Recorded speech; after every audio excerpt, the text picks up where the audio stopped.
Buenas tardes. Mi nombre es Gualberto Mota y bueno, Javier, muchas gracias profesor Eduardo, por la plática tan interesante que nos has dado.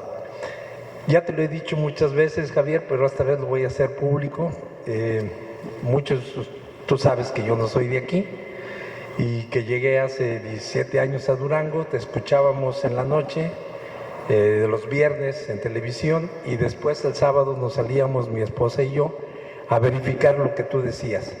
Eso hizo que nos fuéramos enamorando de Durango y aquí estamos desde hace muchos años en los que nos invitaron a venir. Hemos visto en la ciudad cosas muy, muy interesantes que gracias a tus descripciones, a tu forma de amar a tu tierra, lo transmites y nosotros también lo adoptamos. Es tan interesante todo esto que a mí me gustaría algún día sentarnos a platicar o escucharte sobre la producción minera. Cuando tú haces referencia de que la gente que se iba efectivamente no podía, iba a ser la América y se daba cuenta que para fundir una tonelada de metal se tardaban más de 6 meses. O sea, ahora no era negocio. Y bueno, todo eso tiene que ver con la historia de los pueblos, ¿no? Entonces, yo primeramente, pues felicidades, gracias por compartir esto y pues muchas gracias a todos ustedes también por escuchar. Muchas gracias, maestro. Para los que no conocen al maestro, él es un extraordinario platero. Él y su esposa son extraordinarios en el manejo de la platería. Y una de las cosas que yo siempre he señalado y que me llama mucho la atención, y yo celebré mucho cuando ustedes llegaron aquí a Durango, era justamente que a pesar de que Durango es un estado productor de plata desde la época colonial, no tiene tradición platera. Y no tiene tradición platera justamente pues porque no es cualquier cosa trabajar la plata, ¿no? O sea, producirla era complicado, ahora transformarla era muchísimo más complicado, ¿no? Entonces, yo celebré mucho la llegada de ustedes porque es sembrar de alguna manera la posibilidad de que se pueda empezar a desarrollar esta actividad aquí en Durango. Y si en alguna ocasión, ojalá nos invites, Bardo, y podamos hablar específicamente de lo que es la producción minera y cómo se desarrolló justamente la minería, los problemas de la minería que tuvo Durango, algunos por los cuales creo que no se pudo desarrollar la tradición platera que debía haberse desarrollado en Durango, porque pues, era un centro productor de plata tan rico como el estado de Guerrero, donde proviene el maestro, como el propio Zacatecas, ¿no? Y Guanajuato, naturalmente, pero vamos, es un tema para una plática muy, muy larga. Muchas gracias por tus palabras.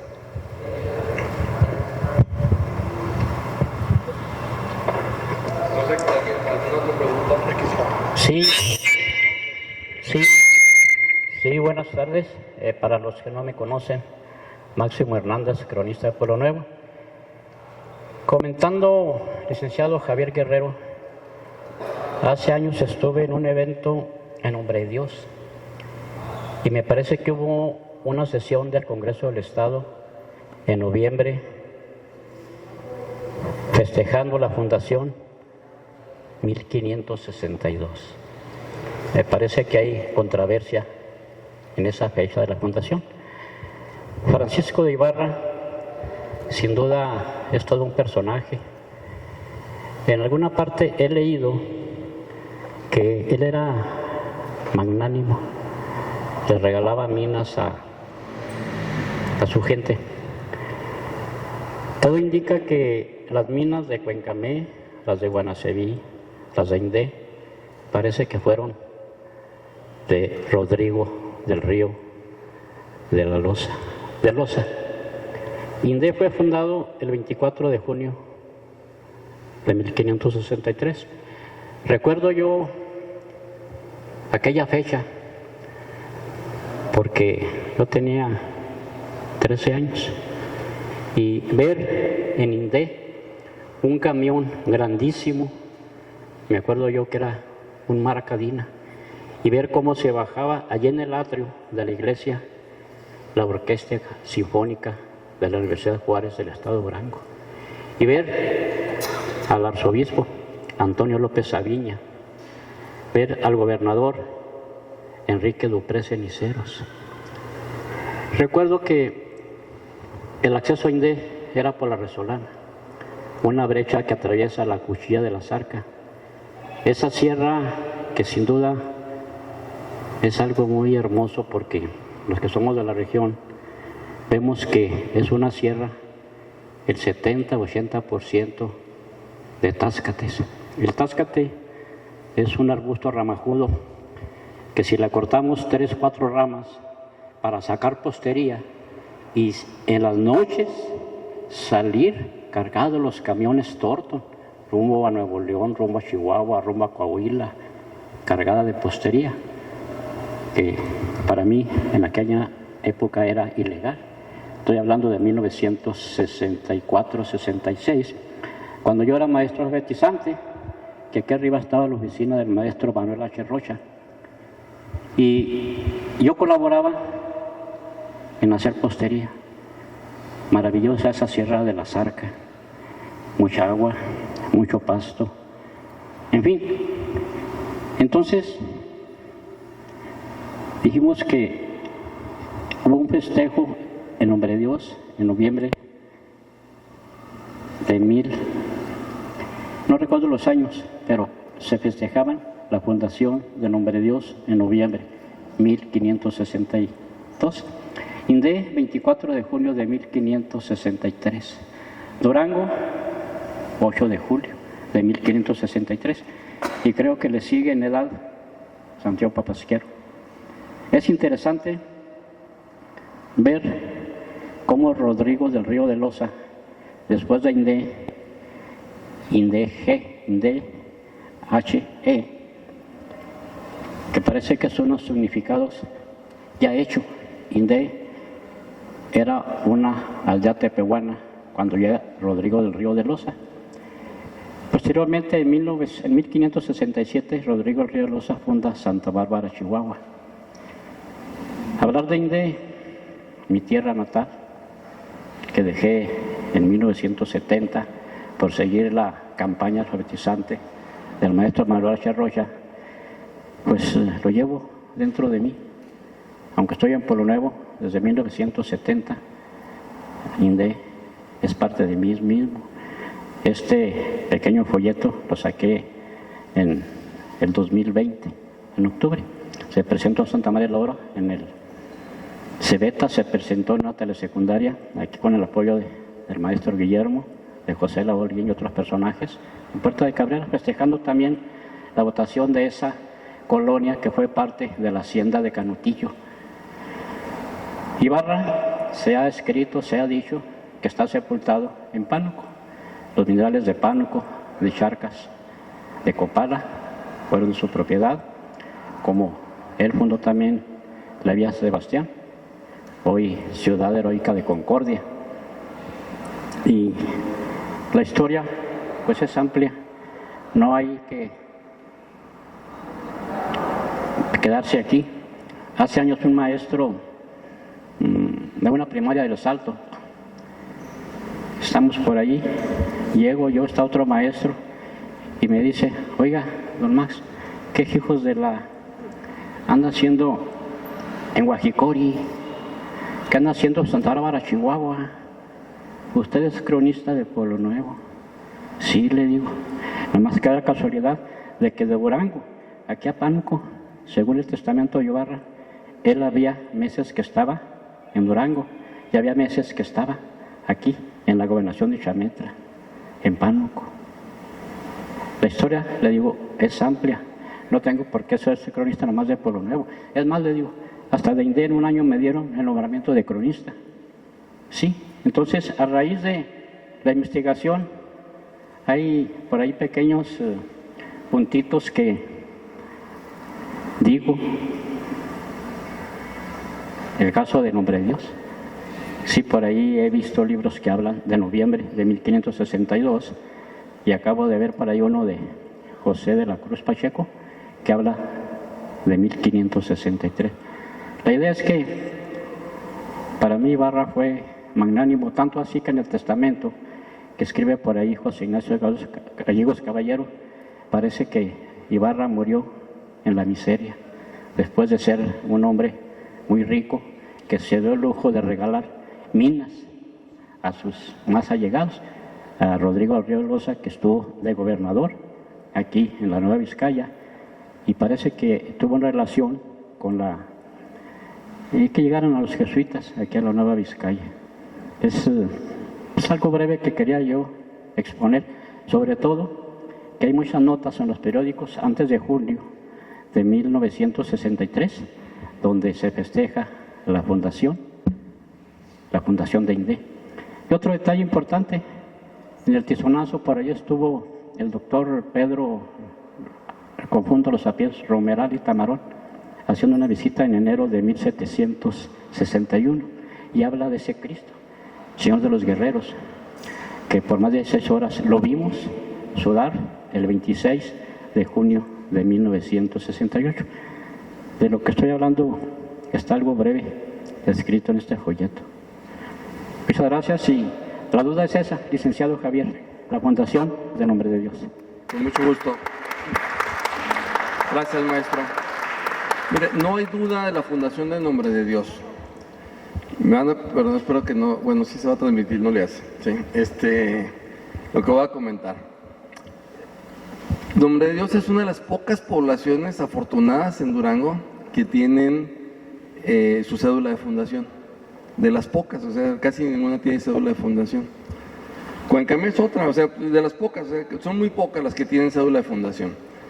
La cédula de fundación de Nombre de Dios la descubrió el maestro William Barlow. William Barlow la descubrió, él era alumno de un maestro mío, de Gilberto Jiménez Moreno, tuve oportunidad de conocerla, la publicó William Barlow en un documento que se llama Dos documentos sobre Nombre de Dios, lo publicó en 1957, 58, por ahí más o menos. Y uno de esos dos documentos es la cédula de fundación de Nombre de Dios. Y la cédula de fundación de Nombre de Dios es muy claro, donde señala que desde la ciudad de Durango se trasladó, desde la villa de Durango, no la ciudad, desde la villa de Durango se trasladó a Nombre de Dios, a fundar Nombre de Dios, en noviembre de 1563, no hay duda de eso. La misión de Nombre de Dios no tenemos claridad de cuándo se fundó. Hay documentos que hablan que desde 1554 había sido fundada la misión. Hay otros documentos que hablan, probablemente era una de visita, probablemente en el 54 de visita, pero hay una serie de documentos que hablan que desde 1558 ya era una misión estable, una misión permanente, desde 1558, es decir, 5 años antes de la fundación de Durango, 3 años antes de la fundación definitiva de San Juan Bautista de Analco. Ya estaba fundada la misión, pero una misión grande que empezó a asentar población mestiza. Hay documentos que hablan justamente de esos elementos. Por razones políticas, ¿sí? Siempre se ha hablado que Nombre de Dios es anterior a la ciudad de Durango. ¿Cuántos años anterior? Pues no sabemos si es del 58, ¿sí? O del 54. O sea, no tenemos la certeza de cuántos años antes, pero es anterior, definitivamente es anterior a Durango, la misión de Nombre de Dios. La villa de Nombre de Dios que fundó Ibarra, la funda en 1563. Está su cédula de fundación, eso no hay absolutamente duda. Algún presidente municipal, que sí sé su nombre, pero no voy a decir cuál, ¿sí? Un presidente municipal dijo, a ver, hay una cédula de fundación, sí, y si somos anteriores, entonces están equivocados, no es 63, es 62. Y ya determinó ahí por disposición, él paleografió el documento y dijo, no, pues es 62, porque si Nombre de Dios es anterior a Durango, pues no puede tener una fecha de fundación después de Durango. Y si Durango dice que es 63, pues aquí va a ser 62. Y siguieron con esa tradición. Presidentes municipales vienen, les mando la cédula para que corrijan, ahí les va la cédula de fundación. No, es que es 1562, bueno, 1562, pues ya si por decisión propia quieren que sea 1562 está bien, pero documentada es 1563. Esa cédula la consultó José de la Cruz Pacheco, ¿sí?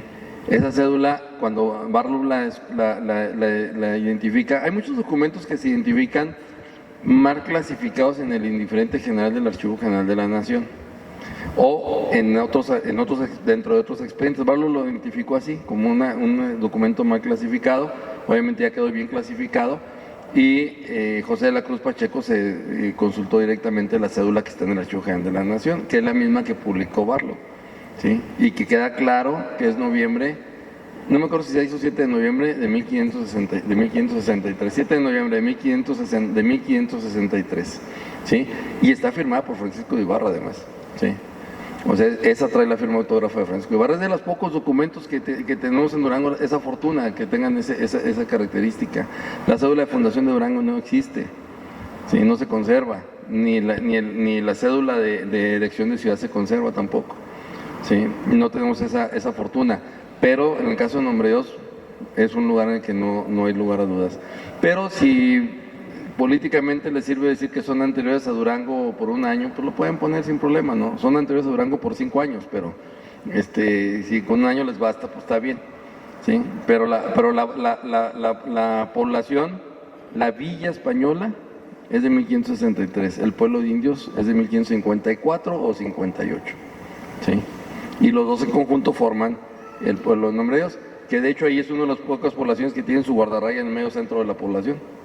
Sí, la guardarraya está en la esquina del templo de San Antonio prácticamente. Sí. No sé si queda claro lo de Nombre de Dios. Sí, sí, gracias. Sí, es que acá están, van a hablar acá. Sí, termina aquí y luego ya con la maestra. Bueno, mi nombre es Ana María Barajas Martínez. Soy docente de la materia de literatura y me ha interesado mucho la historia. Incluso yo he investigado de mis antepasados, porque hago genealogía, de línea materna y línea paterna, y he visto que la línea materna viene de la labor de Guadalupe. Tengo más o menos investigado hasta 1790, y ahorita que usted decía, bueno, ¿y qué hacen en la labor de Guadalupe? Incluso sus registros de ellos están en el santuario, era ahí donde ellos bajaban y se registraban. Entonces, ahorita me llama la atención, yo me imagino que a lo mejor trabajaban ahí cerca de la hacienda o no sé, ¿verdad? Me interesa mucho esa investigación.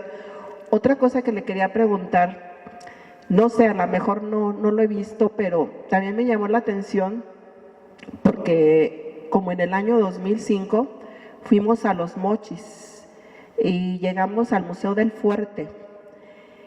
Y cuando llegamos al Museo del Fuerte, a la entrada hay un museo muy bonito. Y ahí estaba Francisco de Ibarra, está una estatua así grande.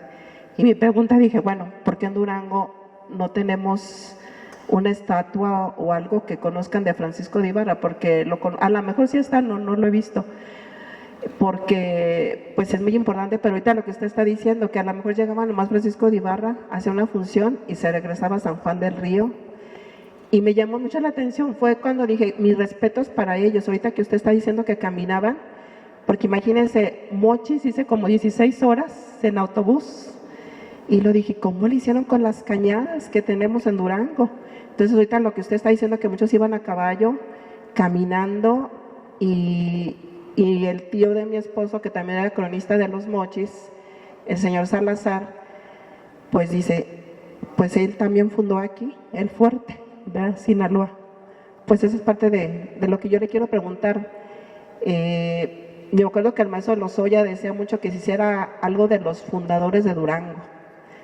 Y hasta ahorita lo que más tenemos cercano es lo que tenemos aquí en el 4º centenario, ¿verdad? Y pues les agradezco mucho por esta plática de relatos y leyendas. Cuando lo vi dije, yo voy porque soy fan de la historia. Gracias. Voy a pasarle el micrófono obviamente al licenciado Javier, pero sí quiero comentarle a usted, bueno, ir a Los Mochis y de ahí al Fuerte, pues es una tierra muy bonita, lugares que a mí lo que más me impresionó, quizá a usted también, es de ver la vegetación de selva baja, cómo entraban a caballo, cómo hacían las expediciones. Sí, es terrible, porque ir a la sierra del bosque, va uno montado a caballo y es hermoso, o en el semidesierto, pero en aquellos territorios yo me los imaginaba, siempre me voy a lo básico, a pie o a caballo, cómo recorrer. Mas sin embargo, pues Ibarra funda San Juan Bautista de Carapoa ahí, en lo que ahora es el Fuerte. y hay una escultura de Ibarra ahí en la plaza, frente a la iglesia. La verdad, a mí me gusta mucho más la de aquí, tiene más finura, se me hace de mejor factura, la que está al salir o en la entrada de la carretera Parral, está muy bonita. Creo que ahí nada más nos falta la contraparte, nada más nos faltaría un indígena quizá, pero sí es una escultura bella la de aquí de Durango, más aparte este relieve que está aquí enfrente en la Fundadores. Pero sí, el que Ibarra haya llegado hasta esas tierras y pues hasta la altura de lo que es Casas Grandes, a llegar al centro arqueológico de allá, fue fantástico, y recorrer toda la zona en ese litigio y en esa guerra permanente que hubo entre la Nueva Galicia y la Nueva Vizcaya, pero que finalmente Ibarra viene a quedar allá. Sí, nada más comentar eso y se le paso a Javier. Muchas gracias, Eduardo. Bueno, no hablamos ahora de Francisco de Ibarra, simplemente hablamos del acto fundacional que hizo aquí en Durango. Ya el maestro Máximo, ya Eduardo hablando un poco más de Ibarra. Ibarra la verdad es que tenía la rienda suelta, como decía mi abuelita, ¿sí? No se queda en ningún lado, o sea, llega a un lado y se iba a otro, y a otro, y a otro, y a otro. No es que fuera tan generoso, y luego lo ponen así que era el fénix de los conquistadores, que andaba repartiendo rosas y plumitas y cosas. No, pues era un conquistador, y a balazos y a espadazos abrían camino, o sea, como todos los conquistadores, ¿no? Porque era joven, no lo hiciera que anduviera repartiendo rosas ni cosas por el estilo, ¿no? Entonces, lo que pasa es que sí tenía mucha movilidad, y entonces esa generosidad de que repartía las minas a sus gentes, pues las repartía así, porque iba buscando otra mina, iba buscando la más grande. O sea, él tenía la esperanza de encontrar una veta grande como la veta de Zacatecas. Entonces iba repartiéndolas justamente para tratar de que se quedaran allí e hicieran población. Entonces exploró mucho, eso es unas exploraciones enormes, pero no hizo tantas fundaciones.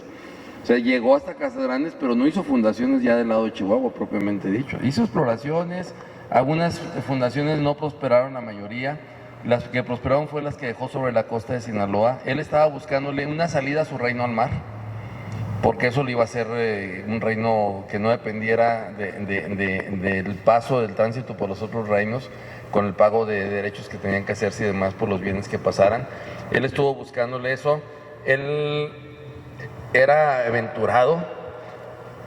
Fundar Nombre de Dios, que ya estaba fundado para extender su territorio contra la Nueva Galicia, lo hizo también en San Miguel de Culiacán, que él tenía prohibido fundar ahí porque esa era una población que ya estaba reconocida para la Nueva Galicia, y le fundó alrededor de Culiacán un montón de poblaciones y lo dejó aislado, ¿sí? Y luego, o sea, hizo refundaciones por todos lados. Era muy aventurado, tan así que murió en Sinaloa, ¿no? No hay la certeza de en dónde está sepultado, pero murió en Sinaloa. Y habrá oportunidad en alguna ocasión de hablar específicamente de Ibarra, pero San Juan de Carapoa yo creo que es la población más importante que hace él en Sinaloa, que es el fuerte. Tal vez sea la más importante, no creo, nuestros amigos de Concordia van a decir que no, que es allá Concordia, los de Pánuco, pero no, yo creo que el fuerte es la más sólida de las que hizo, y además la más norteña, porque le ayudó a establecer bien los límites en ese momento de la Nueva Vizcaya y la salida al mar, que eso era muy importante. Pero bueno, eso es otro asunto, en otro momento lo platicaremos. Respecto al reconocimiento de Ibarra, desde 1948, el licenciado José Ignacio Gallegos Caballero, cronista de la ciudad, todavía no era cronista, pero bueno, después cronista de la ciudad, don Atanasio G. Sarabia, otro de los grandes historiadores que ha tenido Durango, ellos dos como historiadores, iniciaron la promoción para la construcción de un monumento a Francisco de Ibarra que se erigiera en la Plaza de Armas. Se inicia esta campaña, y paralelamente a ella viene una campaña negra de cómo le vamos a levantar un monumento a un conquistador, a alguien que llegó con la espada por delante. Y entonces ahí se construye también la leyenda rosa. No, él venía repartiendo flores, él era muy joven y él era inocente, era limpio y puro. Y no, pues era un conquistador también. Y entonces todas las veces que se intentó hacer un monumento siempre hubo esa controversia. Y las autoridades, que son muy reacias en su decisión, decían, no, pues mejor no, ¿verdad? Para que no tenemos conflicto, no lo ponemos. Y no lo ponemos, y no lo ponemos. Y constantemente fue eso, hasta hace 5 años, 6 años, que un presidente municipal, no sé si voy a decir el nombre, José Ramón Enríquez, dijo, bueno, pues aunque haya oposición, lo pongo. ¿Sí? Y mandó a hacer un monumento a Ibarra. Obviamente salió la voz, ¿cómo vamos a hacer una apología de la conquista con un conquistador? Pues no le hace, la hacemos. Y se comprometió que no iba a cumplir, político al fin y al cabo, de que iba a hacer toda una serie de monumentos ahí, que a un fraile, a un negro, a un indígena, no sé qué, en la esplanada donde lo puso, y pues nomás puso el de Ibarra. No, pues nomás iba a poner el de Ibarra, se comprometió a hacer todo lo demás para aminorar las presiones políticas, y se puso ahí el monumento a Ibarra. El monumento a Ibarra es de muy buena factura, está hecho en Puebla, no sé quién es el escultor, es de muy, muy buena factura. Está hecho en Puebla, para mi gusto muy pequeño, es un Ibarra pequeñito, un mini Ibarra que tenemos ahí, pero digo, siendo el conquistador pues merecía una gran escultura, es un mini Ibarra, pero ya cuando menos tenemos un monumento a Ibarra. Y antes de eso, el maestro Cimental, que es un extraordinario escultor poco conocido, hizo el relieve que está aquí en la Plaza aquí en la Plaza Fundadores en el 2013, este relieve en el que se buscó justamente para combatir esas visiones medio chauvinistas de todo el mundo, de que no, que los pobrecitos negros, que no, que pobrecitos indígenas, no, que los frailes, que la religión por delante y demás, puso todos ahí. Puso negros, puso indígenas de aquí, indígenas del centro, españoles con espada, españoles de a pie, frailes. Entonces hizo así, puso un relieve que muestra ese crisol con el que fue la fundación, y no hubo ninguna crítica, afortunadamente, ¿no? Y es un relieve de muy buena factura también, el que está aquí en la Plaza Fundadores, que son los dos monumentos que tenemos, hasta con un alacrán lo puso ahí para no dejarlo atrás. Y eso es una muy buena obra del maestro Cimental, esa que está aquí. Lamentablemente no tiene la ficha que diga que es de él, se lo atribuyen a una escultora de aquí de Durango, pero no es de él, es del maestro Cimental. Y bueno, la idea, sí hay estos intentos de recuperar la memoria a través de las efigies, de las estatuas. No se conoce el retrato de Ibarra. Había un retrato de Ibarra en Concordia, en la iglesia de Concordia. Desapareció hace algunos años. El cronista de Concordia, yo he platicado con él, no recuerda cuándo desapareció, pero desapareció el retrato. Hay una fotografía de ese retrato que se utilizó en un libro de textos de primaria aquí de Durango en los años 80. Aparece ahí el retrato de Ibarra, tomado de la iglesia de Concordia, pero muchísimo antes de esa fecha. El retrato ya había desaparecido de Concordia cuando se publicó la fotografía. Y es un retrato que probablemente fue hecho, evidentemente de memoria, algunos años después de la muerte de Ibarra. Entonces debe ser más o menos como la técnica y las características de los retratos de esa época, se debe más o menos parecer.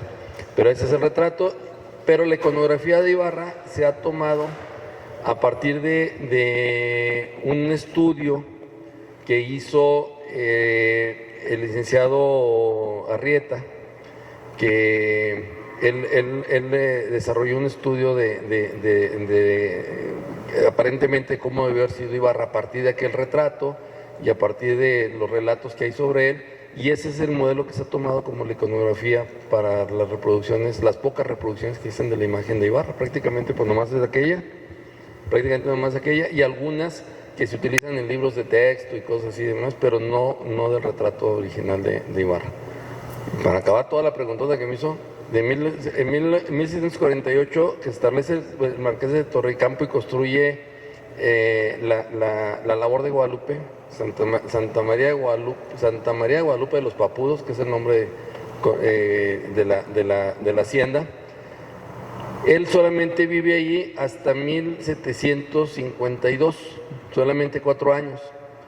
Esos 4 años era el tiempo que duraba como gobernador, podía ser reelecto, entonces había reelección si el rey lo disponía, o lo premiaba con un mejor lugar.